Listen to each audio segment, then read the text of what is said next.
ಏನಂದ್ರೆ ನಾವು ಜಗತ್ತಿನ ವಿಸ್ತೀರ್ಣದಲ್ಲಿ 10 ದೊಡ್ಡ ರಾಷ್ಟ್ರಗಳ ಪಟ್ಟಿಯನ್ನ ಈಸಿ ಸಿಂಪಲ್ ಟ್ರಿಕ್ಸ್ ಅಥವಾ ಸಿಂಪಲ್ ಕೋಡ್ ಮೂಲಕ ನೋಡ್ತಾ ಹೋಗೋಣ.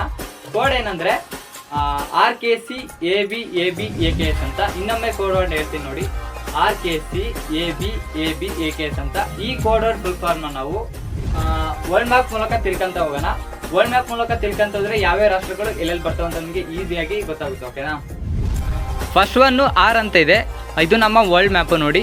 ಆರ್ ಅಂದರೆ ರಷ್ಯಾ. ನಮ್ಮ ವರ್ಲ್ಡ್ ಮ್ಯಾಪಲ್ಲಿ ರಷ್ಯಾ ಎಲ್ಲಿ ಬರುತ್ತಂದರೆ ಇಲ್ಲಿ ಬರುತ್ತೆ. ನಮಗೆ ಗೊತ್ತಿರಬೇಕು, ವಿಶ್ವದ ಅತ್ಯಂತ ದೊಡ್ಡ ರಾಷ್ಟ್ರ ರಷ್ಯಾ, ಅದು ನಮ್ಮ ವರ್ಲ್ಡ್ ಮ್ಯಾಪಲ್ಲಿ ಇಲ್ಲಿ ಬರುತ್ತೆ. ನೆಕ್ಸ್ಟು ಕೆ ಅಂದರೆ ಕೆನಡಾ. ಕೆನಡಾ ನೋಡಿ ಇಲ್ಲಿ ಬರುತ್ತೆ. ಸಿ ಅಂದರೆ ಚೀನಾ ಇಲ್ಲಿ ಬರುತ್ತೆ. ಎ ಅಂದರೆ ಅಮೇರಿಕಾ ಇಲ್ಲಿ ಬರುತ್ತೆ. ನೆಕ್ಸ್ಟು ಬಿ ಅಂತ ಇದೆ, ಬ್ರೆಜಿಲ್ ಇಲ್ಲಿ ಬರುತ್ತೆ. ನೆಕ್ಸ್ಟ್ ಒನ್ ಮತ್ತೆ ಎ ಅಂದರೆ ಆಸ್ಟ್ರೇಲಿಯಾ ನೋಡಿ ಇಲ್ಲಿ ಬರುತ್ತೆ. ನೆಕ್ಸ್ಟ್ ಒನ್ ಬಿ ಅಂದರೆ ಭಾರತ, ನಮ್ಗೆ ಗೊತ್ತಿದೆ ಇಲ್ಲಿ ಬರುತ್ತೆ.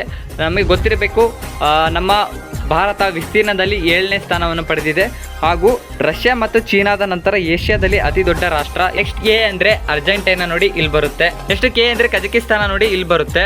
ನಮಗೆ ಗೊತ್ತಿರಬೇಕು, ಕಜಕಿಸ್ತಾನ ವಿಶ್ವದಲ್ಲಿ ಸುತ್ತಲೂ ಭೂ ಪ್ರದೇಶದಿಂದ ಆವೃತವಾದ ದೊಡ್ಡ ರಾಷ್ಟ್ರ ಅಂತ. ಎಸ್ ಅಂದರೆ ಸುಡಾನು, 10ನೇ ಸ್ಥಾನ ಇಲ್ಲಿದೆ. ಸುಡಾನು ಆಫ್ರಿಕಾದಲ್ಲಿಯೇ ಅತಿ ದೊಡ್ಡ ರಾಷ್ಟ್ರವಾಗಿದೆ, ನೆನಪಿರಲಿ. ನೆಕ್ಸ್ಟ್ ನೋಡೋದಾದ್ರೆ ಅಲ್ಜೀರಿಯಾ ಬರುತ್ತೆ, ಕಾಂಗೋ ಗಣರಾಜ್ಯ ಬರುತ್ತೆ, ಗ್ರೀನ್ಲ್ಯಾಂಡ್ ಬರುತ್ತೆ, ಸೌದಿ ಅರೇಬಿಯಾ ಬರುತ್ತೆ, Mexico, Indonesia, Libya, Iran, Mongolia, ಪೆರು.